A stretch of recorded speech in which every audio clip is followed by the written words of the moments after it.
오늘 우리 주신 하나님 말씀은 마태복음 23장 23절에서 28절 말씀입니다.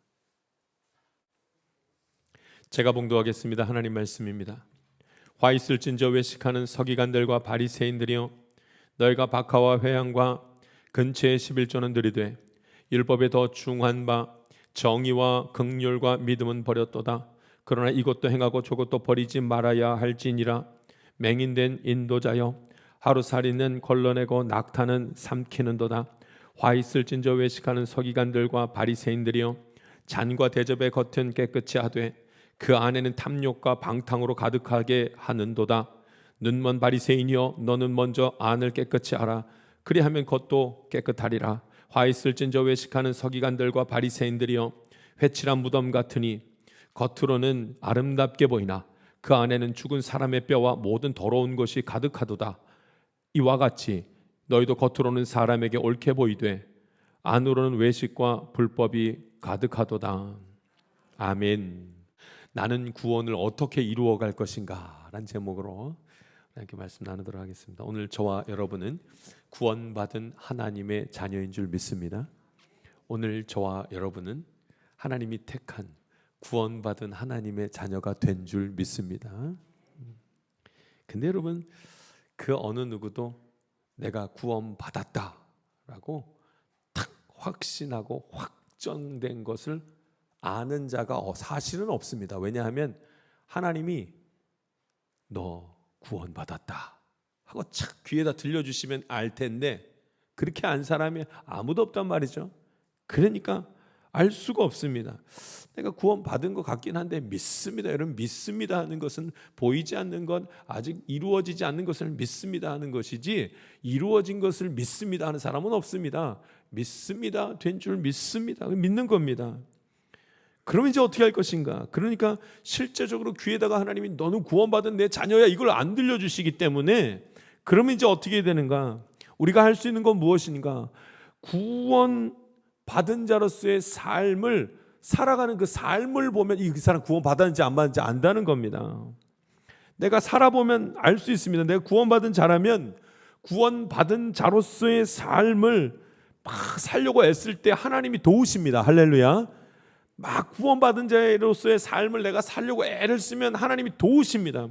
그러나 내가 구원받은 자가 아니라면, 내가 아무리 구원받은 자리에 서 있어도, 구원받은 자로서의 삶을 살아가도 그 결국 구원의 삶을 감당하지 못해가지고, 구원받은 자의 그 삶의 자리에 서 있는 것을 감당하지 못해서 뛰쳐나가는 거예요. 감당할 수가 없습니다. 그러나 구원받은 자는 구원받은 자로서의 삶을 살려고 애쓸 때 하나님이 도우시는 것입니다. 할렐루야. 우리 교회 안에는 나는 구원받았습니다 하는 자가 많지요. 저와 여러분도 그들과 같은 부류의 사람들입니다. 나는 구원받았습니다. 그런데 사실은 구원받지 않을 가능성도 항상 열려있는 게 맞습니다. 왜냐하면 감정이나 느낌으로만 믿습니다 할 가능성도 있거든요. 하나님을 믿고 싶어서 믿습니다 그냥 말만 할 수 있거든요. 거룩한 삶을 살고 싶어서 그냥 교회 나와서 예배 드릴 수도 있거든요. 근데 그런 사람들 가운데 세상에서 살아가는데 엉망이고 도무지 그 못된 삶이 고쳐지지 않는다면, 자신의 죄된 삶에 대해서 전혀 죄책감도 느끼지 못하고 그냥 막 살아간다면, 그 사람은 정말 하나님의 자녀, 믿음이 있는 사람, 하나님으로부터 구원받은 그런 삶을 살아가는 사람 맞겠냐는 거예요. 다른 사람에게서부터 내가 구원받았는지 확인할 필요도 없습니다. 내가 나를 보면 알 수 있습니다. 내가 나를 보면 내가 하나님의 자녀로서 구원받은 자의 삶을 사는지 안 사는지 자기 자신을 알 수 있습니다. 여러분, 하나님의 자녀는요, 그 마음에 하나님 나라를 이루어야 합니다. 할렐루야. 모든 영적인 것, 눈에 보이지 않는 것, 이 믿음은 어디를 통해서 다 드러나냐면 내 마음과 생각을 통해서 다 드러나게 되어져 있습니다. 하나님 나라는 의와 평강과 희락이라 예수님 말씀하셨습니다. 하나님 나라가 이루어지는 것이 어떻게 생겼는가 봤더니 거기에는 의와 평강과 희락이 있다는 거예요. 그러면 내 마음 가운데 내가 예수 믿고 살아간다면, 예수 안에서 거하고 하나님 의지하고 산다면 뭐를 이루어야 돼요? 의와 평강과 희락을 마음 가운데에서 이루어야만 하는 것입니다. 그것도 예수 안에서 의로움을 찾고 예수 안에서 평강을 얻고 예수 안에서 기뻐할 수 있어야 합니다. 이걸 확인해야 됩니다. 스스로가. 설사 확인하지 못한다 할지라도 여러분, 예수 안에서 늘 살아가는 사람, 구원받은 자로서의 삶을 사는 사람은 내가 의로움 가운데 서 있는 거 맞나? 내가 예수 안에서 평안한 거 맞나? 내가 예수 안에서 기쁨과 감사가 있는 거 맞나? 자꾸 묻고 확인하려는 사람이 있습니다. 그 사람은 구원받은 자 맞습니다. 구원받은 자로서의 삶을 살아가는 사람 맞습니다. 그런데 그것조차도 하지 않는다면 그 사람이 무슨 구원받은 자의 삶을 살아가는 자요? 믿음에 합당한 삶을 사는 자라 할 수가 있겠습니까? 여러분, 어떤 사람은요, 현재 교회도 나오지 않고 기도도 하지 않는 것처럼 보이고 그냥 살아가는 사람이 있습니다. 그런데 그들 중에도 하나님의 자녀일 가능성이 있는 사람이 있습니다. 늘 하나님 생각하고 마음에 품고 하나님 말씀 붙들려고 하고 교회에 다시 돌아오려고 그리고 애쓰는 사람이 만약 있다면 지금은 잠시 세상 가운데 있다 할지라도 그 사람은 하나님 자녀 맞습니다. 그거 하나님께서 결정하신 겁니다. 여러분, 누가 할 수 있겠습니까? 겉모습만 보고 그가 구원받은 자인지 아닌지 누가 알 수 있겠냐는 말입니다. 여러분, 예수님의 십자가상에 있었던 그 한 강도 있지 않습니까? 구원받은 강도.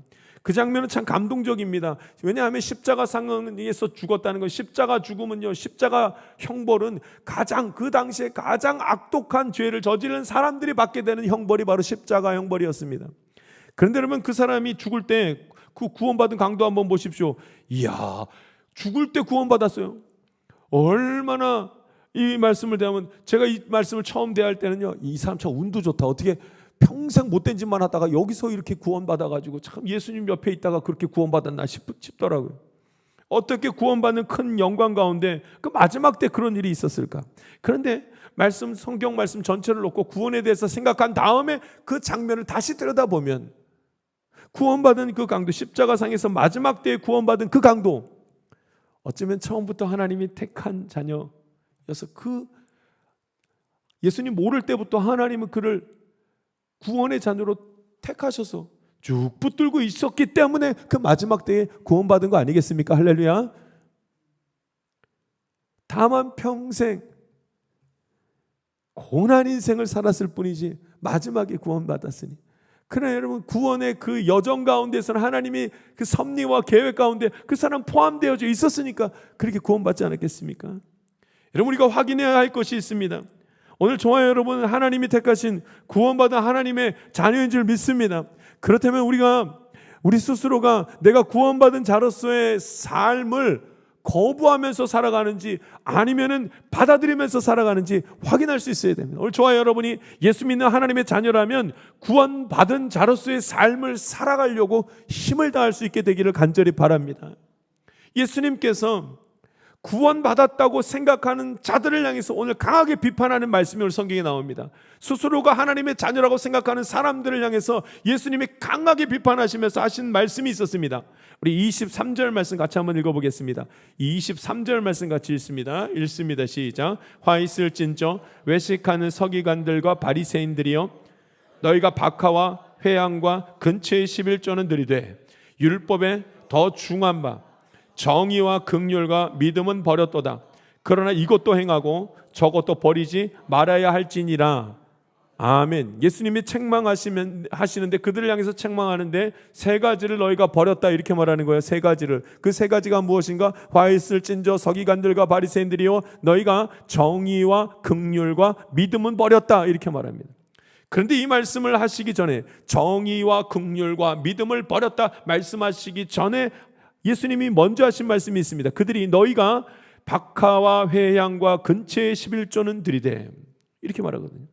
그러니까 박하와 회양과 근처가 무엇인가? 박하와 회양이 뭐냐면 이게 향나는 아주 비싼 그 식물들입니다. 근처는 빵, 과자 만들 때 맛을 조금 내게 하고 향을 내는 아주 비싼, 모두 다 박하도 회양도 근처도 모두 비싼, 아주 값비싼 그런 것들입니다. 그러니까 여러분, 이 값비싼 것들을 사서 그것의 11조를 그들이 드렸다는 소리가 무슨 말씀이겠습니까? 값비싼 것을 사서도 드렸다는 것은 그들의 그 수입이 적지 않았다는 거예요. 많았다는 겁니다. 그냥 필요한 것들만 살 수 있을 정도의 사람들이 아니라 더 비싼 것, 좋은 것들도 살 수 있을 만큼의 여유를 가진 그런 사람들이 뭐는 잘했대요? 11조는 잘했다는 거예요. 11조. 그런데 예수님이 말씀하십니다. 오히려 그것을 책망하십니다. 물론 그렇게 올려드리는 11조가 옳지 못하거나 그 말 이유는 없지만 11조가 마치 자신의 구원을 보증하는 것처럼 생각하는 그들의 생각에 대해서 예수님이 책망하시는 거예요. 한 가지 더 있습니다. 말씀을 한번 더 읽어보죠. 우리 24절 말씀 읽겠습니다. 24절 읽겠습니다. 시작. 맹인된 인도자여 하루살이는 걸러내고 낙타는 삼키는도다. 아멘. 그러니까 그들이 물을 마실 때 꿀꺽꿀꺽 물을 마실 때 거기다가 망을 씌워놨어요. 그래서 망을 씌우고 물을 마셨습니다. 망을 씌우고 물을 마신 이유는 뭐 때문인가? 부정한 곤충이 들어가서 물 먹다가 갑자기 부정한 곤충이 쑥 들어왔는데 꿀꺽 삼키면 나도 부정하게 된다는 그런 생각을 하고 있어서 거룩하고 싶어서 정결하고 싶어서 어떻게 해요? 망을 하나 딱 씌워가지고 다른 벌레 같은 게 들어가지 못하게 하고 마셨다는 거예요. 자기의 정결함을 유지하고 자기의 거룩함을 유지하기 위해서. 근데 예수님이 그것을 책망하십니다. 더 중요한 것을 너희가 잊었다. 원래 지켜야 할 것을 잊었다. 그들을 거룩하게 하고 그들을 정결하게 하기 위해서 지켜야 될 더 다른 중요한 것이 있는데 그것은 잊고 다른 것만 하는 도다. 이렇게 말씀을 합니다. 근데 그 더 중요한 게 무엇인가? 세 가지로 나오지 않습니까? 정의, 긍휼, 믿음. 이 세 가지입니다. 그것을 너희가 버렸다 이렇게 말하죠. 정의, 긍휼, 믿음. 이걸 다른 말로 다른 이 번역본으로 보니까 정의, 긍휼을 뭐라 그러냐면 한결같은 사랑, 믿음을 신뢰 이렇게 다시 또 번역한 것을 봅니다. 그러니까 11조를 드리는 경건한 모습과 정의, 긍휼, 믿음 이 도대체 무슨 차이가 있기에 11조는 드리고 정의, 긍휼, 믿음은 버렸는가 이거예요. 왜 예수님은 그들이 정의와 긍휼과 믿음을 버렸다고 그렇게 말했을까요? 11조를 드리는 것보다 거룩함을 표현하는 11조를 드리는 것보다 더 중요한 것이 있는데 정의, 긍휼, 믿음 이것이 그 세 개를 합쳐서 어떤 것과 연관이 되어 있는가 봤더니 이게 전부 다 사람과의 관계 속에서 믿음 없는 행동이 더 문제다 이 말씀을 지금 하고 있는 것입니다. 아무리 기도 많이 해도 사람들과 관계를 잘 못하면 그거 아무것도 아니라 이렇게 말합니다. 아무리 예배를 잘 들어도 사람들과 아무 일도 같이 할 수 없다면 그거 아무것도 아니라는 거예요. 믿음이 좋다고 하면서도 아무리 말씀 보고 신앙생활 해도 가정에서 하나님을 드러내지 못한다면 그거 아무것도 아니라는 말씀이에요. 그걸 다 버렸다는 거예요. 믿음이 있다는 것은 사람과의 관계가 어떠한가를 보면 다 알 수 있다 그 말씀을 지금 하고 있는 겁니다. 너희가 11조는 드리고 거룩한 척은 하되 사람과의 관계 속에서는 믿음 없는 모습이 얼마나 많은가 지금 그 말씀을 하면서 경고하시는 것을 봅니다. 나는 구원을 어떻게 이루어갈 것인가? 사람과의 관계를 잘하라는 말씀이 오늘 성경 말씀입니다. 정의, 긍휼, 믿음. 그럼 정의는 혼자 이루는 것이 아닙니다. 정의는 혼자 이룰 수 없습니다. 항상 공동체 안에서 정의라는 것을 이루어갑니다. 정의는 나 혼자 이룰 수가 없습니다. 아무리 스스로 의롭다고 말해도 자기 스스로 나는 의로하라고 말해도 그 의는 다른 이들에게 영향을 미칠 수 없다면 그 의는 아무것도 아닌 겁니다. 그래서 사람들이 싸우는 이유가 이거죠. 나도 옳고 너도 옳다. 아니 너가 틀렸고 내가 맞았다. 그때 싸우는 겁니다. 전부 다 그것 때문에 싸웁니다. 각각 스스로가 서로 다 옳대요. 나 옳습니다. 나 의롭습니다. 다 다르게 스스로의 의에 대해서 정의를 내립니다. 각각 내 안에 있는 의가 달라서 자기 의를 드러내려고 하다가 싸움이 나는 겁니다. 그런데 의는 공동체 안에서 이루는 거죠. 믿음 있는 사람, 구원을 이루어가는 사람은 이 의를 어디서 이루어갈 수 있는 사람이냐면 공동체 안에서 이루어갈 수 있는 사람. 모든 사람이 의라고 말하면 다 같이 옳다고 하는 것이 진짜 의라는 겁니다. 모든 사람들이 옳은 것을 함께 바라보고 그것을 의를 만들어갈 수 있는 게 진짜 의입니다. 할렐루야. 그러니까 구원받은 자는 이것을 버리면 안 된다는 거예요. 함께 의롭게. 나만 옳다고 주장하면서 당신들은 틀렸어. 내가 옳아가 아니라 우리 옳은 게 무엇일까요? 같이 만들어가 봅시다. 누가 거룩한 자가 누가 있겠습니까? 같이 거룩함을 만들어가 봅시다. 이것이 구원받은 자의 사람의 모습이라는 것입니다. 할렐루야. 관계에 대한 말씀을 계속하십니다. 그 다음에 긍휼입니다. 긍휼은 이웃사랑 아닙니까? 긍휼이 혼자서 할 수 있는 게 아니지 않습니까? 긍휼히 여긴다, 긍휼하다는 것은 사람을 향해서, 대상을 향해서 하는 말입니다. 우리는 긍휼이라는 것을 예수님의 십자가상에서 잘 이해할 수가 있습니다. 예수님께서 십자가상에서 그 돌아가실 때 강도가 있지 않습니까? 그에게 긍휼을 베푸십니다. 구원받은 강도가 있습니다. 평생 죄만 지었습니다. 씻을 수 없는 죄의 무게 때문에 그가 십자가형으로 죽음을 맞이하게 됩니다. 근데 예수님이 그를 용서하시잖아요. 여러분, 예수님이 그를 용서하시는 모습을 보면 얼마나 불공평해요. 아니, 평생 죄 짓고 그 못된 짓 하던 사람 갑자기 예수 믿는다고 했더니 그럼 구원받아? 야, 이거 불공평하다. 여러분, 긍휼을 생각할 때 불공평이 꼭 떠오르게 되어져 있습니다. 그뿐이 아닙니다. 예수님을 비웃는 많은 무리들이 그 안에 같이 있었습니다. 예수님을 십자가에 못 박는 그 군인들이 그 안에 있습니다. 예수님을 욕하는 이들이 그 안에 같이 있었습니다. 예수님 십자가상에서 다 같이 볼 수 있었습니다. 근데 예수님이 그들을 향해서 뭐라고 말씀하시는가? 아버지, 저들을 사하여 주옵소서. 자기들이 아는 것을 그들이 알지 못하나이다. 예수님이 그들에게 긍휼을 베푸시고 그들을 긍휼히 여기신 겁니다. 그들을 위해서 십자가에 못 박혀서 죽으셨죠. 그리고 그들을 사해달라고, 그들의 죄를 사해달라고 예수님께 간구합니다. 여러분, 긍휼이 어려운 이유가 여기 있습니다. 그냥 긍휼히 여기면 되는데, 긍휼히 여기기 어려운 것은 상대방 때문입니다. 예상치 못한 상대방의 행동들과 그 모습을 보면 전혀 긍휼히 여기고 싶지 않습니다. 나를 미워하고 나를 이용하기도 하고 나를 죽여달라고 말하는 그 사람들, 비웃는 소리가 늘 있고, 긍휼 앞에 비웃는 사람들이 있고 소리가 들리고 나의 믿음과 신앙을 무너뜨리려는 그런 말들이 계속 들려옵니다. 그래도 긍휼을 베풀 수 있겠냐는 거예요. 여러분, 이 관계입니다. 여러분, 구원받은 자로서의 삶을 살아가는 사람은 관계 속에서, 사람과의 관계 속에서 긍휼히 여기는 이 마음을 품어갈 수 있겠냐는, 이것이 믿음으로 이것을 할 수 있겠냐는 겁니다. 나는 구원을 어떻게 이루어갈 것인가? 긍휼히 여길 수 없는 사람을 어떻게 긍휼히 여기며 살아갈 것인가? 이것을 두고 지금 구원을 어떻게 이루어가냐고, 어떻게 이루어갈 수 있냐고 주님께서 물으시는 겁니다. 세 번째입니다.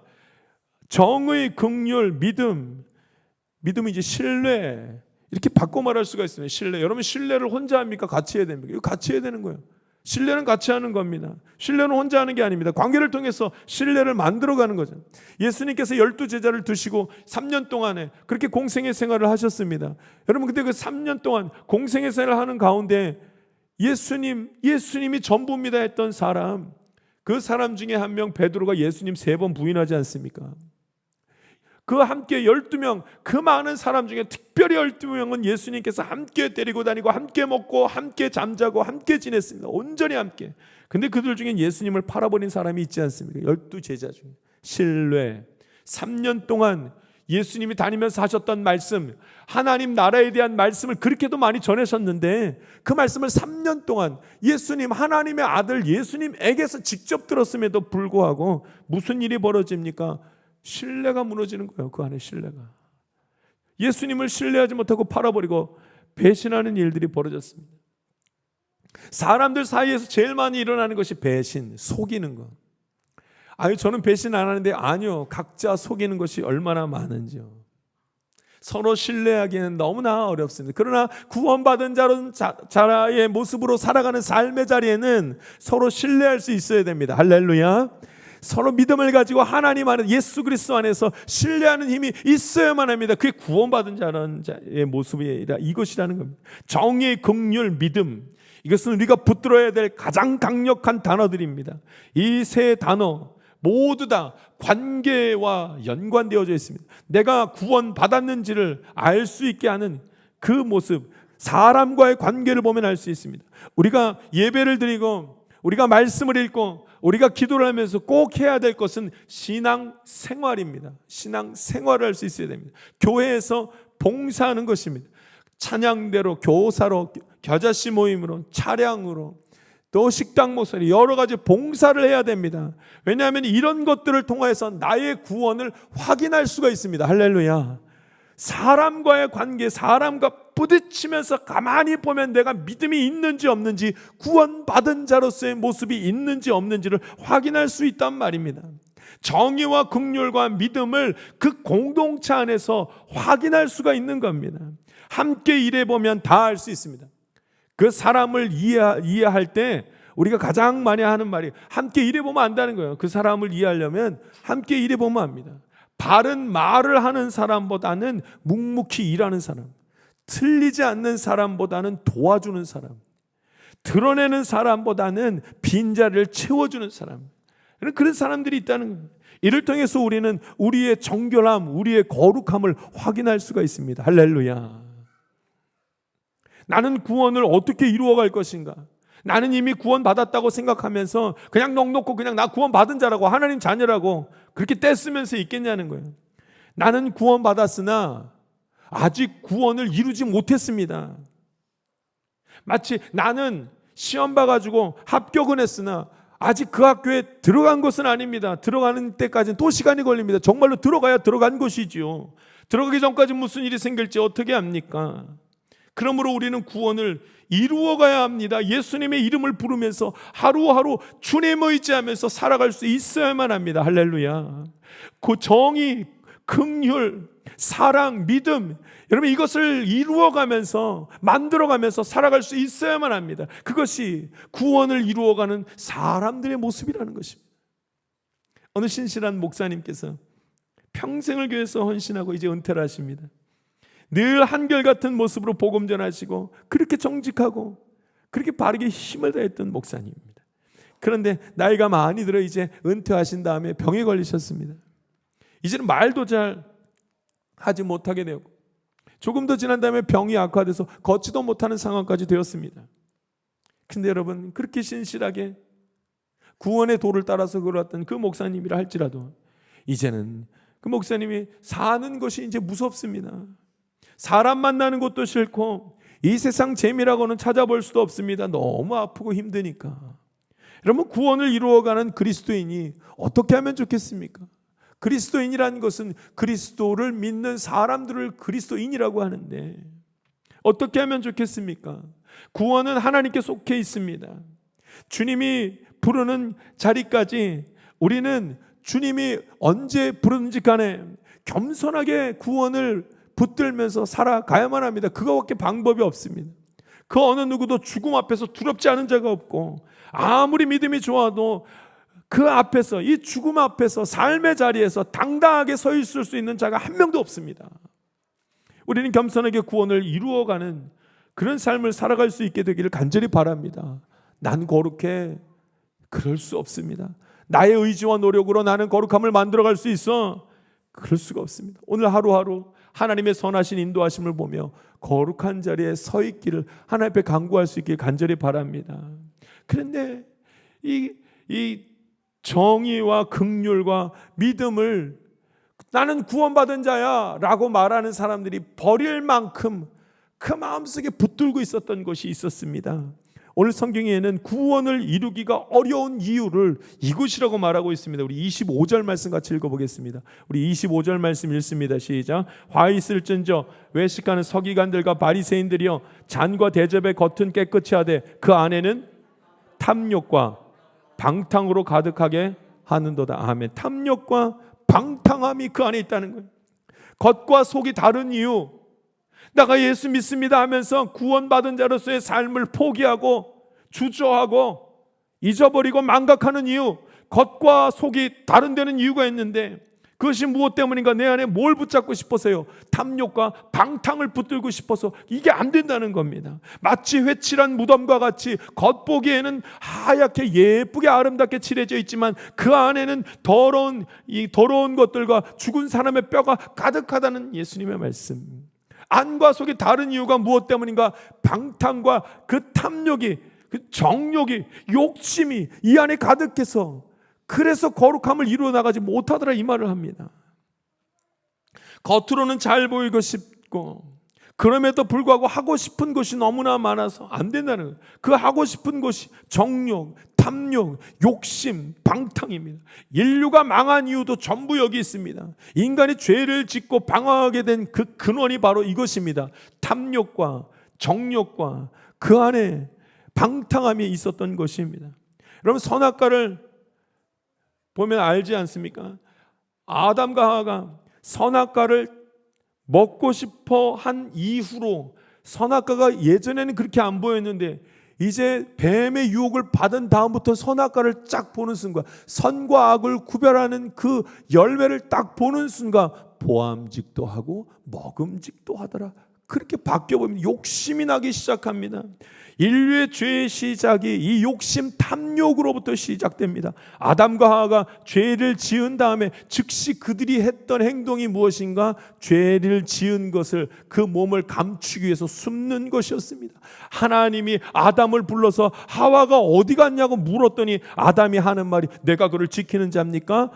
아담이 하나님을 속이면서 마음을 감추는 것을 봅니다. 결국 아담과 하와는 감추는 것을 너무 많이 해서 하나님이 그들에게 그 옷을, 가죽 옷을 입히셔서 가리시는 것을 보게 됩니다. 여러분, 그 가린 게 뭐겠습니까? 탐욕과 욕심과 방탕이 그 안에 있었습니다. 여러분, 인류가 한번 심판받아 망한 적이 있지 않습니까? 그 망한 이유가 뭡니까? 방탕함 때문에 망하지 않았습니까? 그런데 여러분, 물로 그 홍수가 나서 다 망한 다음에 더 놀라운 일이 벌어집니다. 노아가 그렇게 회개하라 회개하라 외쳤어도 세상은 그를 싫어하고 미워하고 하나님을 잊어버렸습니다. 그런데 더 놀라운 사실은 홍수 이후에 살아남은 자 노아의 가족이 유일하게 살아남았는데, 여러분, 그 와중에도 노아는 포도주 마시다 취해가지고 방탕하게 해서 아들들과 함께 죄를 짓게 되는 것을 보게 됩니다. 놀랍지 않습니까? 술로 방탕하게 되어 죄를 짓고 말아버렸습니다. 우리가 이 땅에서 구원을 지키기 위해서 해야 될 일이 무엇이겠습니까? 겉과 속이 같아지려고 노력하기 위해서 우리가 해야 될 것이 무엇이겠습니까? 거룩함을 지키기 위해서 해야 될 일이 무엇이겠습니까? 정의와 긍휼과 믿음을 행하는 것입니다. 이것 지켜야라는 겁니다. 사람과의 관계 속에서 믿음을 드러내는 삶을 살아가야 구원받은 자로서의 삶을 살 수 있다는 말씀을 하는 것을 보게 됩니다. 이것이 흔들리는 이유는 방탕함과 탐욕스러움과 정욕과 욕심 때문이라고 말씀합니다. 우리는 모두 하나님의 자녀 그리스도인인 줄 믿습니다. 그리스도인은 모두 구원받은 자 맞습니다. 예수를 그리스도로 구원자로 믿고 하나님을 의지하는 삶을 살아가기 때문에 그리스도인 구원받은 자 맞습니다. 그렇다면 이제는 스스로 증명해낼 수 있어야 됩니다. 구원받은 자로서의 삶을 살아가며 날마다 스스로가 물을 수 있어야만 합니다. 내가 믿음이 있다는 것을 사람들을 통해서 직접적으로 간접적으로 다 볼 수 있어야만 합니다. 인생의 중요한 결정을, 선택을 해야 될 때마다 세상의 욕심으로 정욕을 따라 선택하는 것이 아니라 믿음을 따라서 중요한 결정들을 해나갈 수 있어야만 합니다. 할렐루야. 방탕함과 술 취함과 탐욕을 위해서 결정하는 것이 아니라 그리스도인으로서 구원받은 자로서의 삶을 살기 위해서 할 수 있는 결정들이 따로 있는 것입니다. 예수님은 바리새인과 서기관들을 향해서 책망하는 가운데 이런 말씀을 합니다. 이것도 행하고 저것도 버리지 말아야 할 것이라. 이것도 행하고 저것도 버리지 말아야 할 것은 이것입니다. 이것도 행하고, 이 말은 그리스도인이라면 예배드리고 말씀 보고 하는 이 거룩함도 행해야 할 것이라. 뿐만 아니라 저것도 해야 된다는 말씀은 그뿐만 아니라 이 예배 이후에 믿음으로 살아가는 삶의 모습도 사람들과의 관계 속에서 반드시 드러내야 할 것이라 말씀하시는 것입니다. 할렐루야. 지금은 한번 예배드리고 난 뒤 매주 후회하는 삶을 살 때가 아닙니다. 예배드렸으면 예배드린 사람으로서, 하나님의 사랑을 받은 사람으로서, 그리스도인으로서 믿음의 삶을 살아가며 하나님께 영광 돌리는 모습이 일주일 내내 나타나야만 하는 것입니다. 오늘 저와 여러분이 예수님을 구원자로 고백하면서 하나님 의지하는 믿음의 삶을 살아갈 수 있게 되기를 간절히 바랍니다. 기도하겠습니다. 살아계신 하나님 아버지, 오늘도 주님 말씀 나누게 하여 주심에 감사드립니다. 나를 하나님의 자녀 삼아 주시옵고 하나님 구원받은 자로서의 삶을 살아가도록 인도하여 주심에 감사를 드립니다. 아버지 하나님, 긍휼함과 정의와 믿음을 지키면서 아버지 하나님 나라 이 땅 가운데 이루어가며 내 마음 가운데 이루어갈 수 있도록 주님 인도하여 주시옵소서. 감사드리며 예수님의 이름으로 기도하옵나이다. 아멘. 세상 가운데로 나아가는 성도 여러분, 이 세상에서 너무 많이 거짓을 행하고 너무 많이 세상의 방법으로 살아가다 보면 거룩함도 진실함도 믿음의 영향력도 나타낼 수가 없습니다. 진실함을 찾아야 합니다. 공동체를 통하여서 나의 구원을 확인해 보아야만 합니다. 그 어떤 상황 속에서도 내가 믿음을 가지고 예수님의 이름을 부르면서 하나님을 의지하여 살고 있는지 확인해야만 합니다. 구원의 길을 가고 있는 우리 모두에게 우리 하나님은 오늘도 묻습니다. 오늘도 너의 구원을 이루어가고 있는가? 이번 한 주도 감당할 수 없는 하나님의 사랑으로 말미암아 하나님의 보호하심 가운데 생명의 길 걸어가기를 간절히 바랍니다. 지금은 우리 구주 예수 그리스도의 은혜와 하나님의 놀라우신 사랑과 성령님의 감동과 교통 충만하신 은총이 매일매일 한결같이 구원의 길 가기를 원하는 하나님의 귀한 자녀들 가운데 지금부터 영원토록 함께하기를 간절히 축원하옵나이다. 아멘.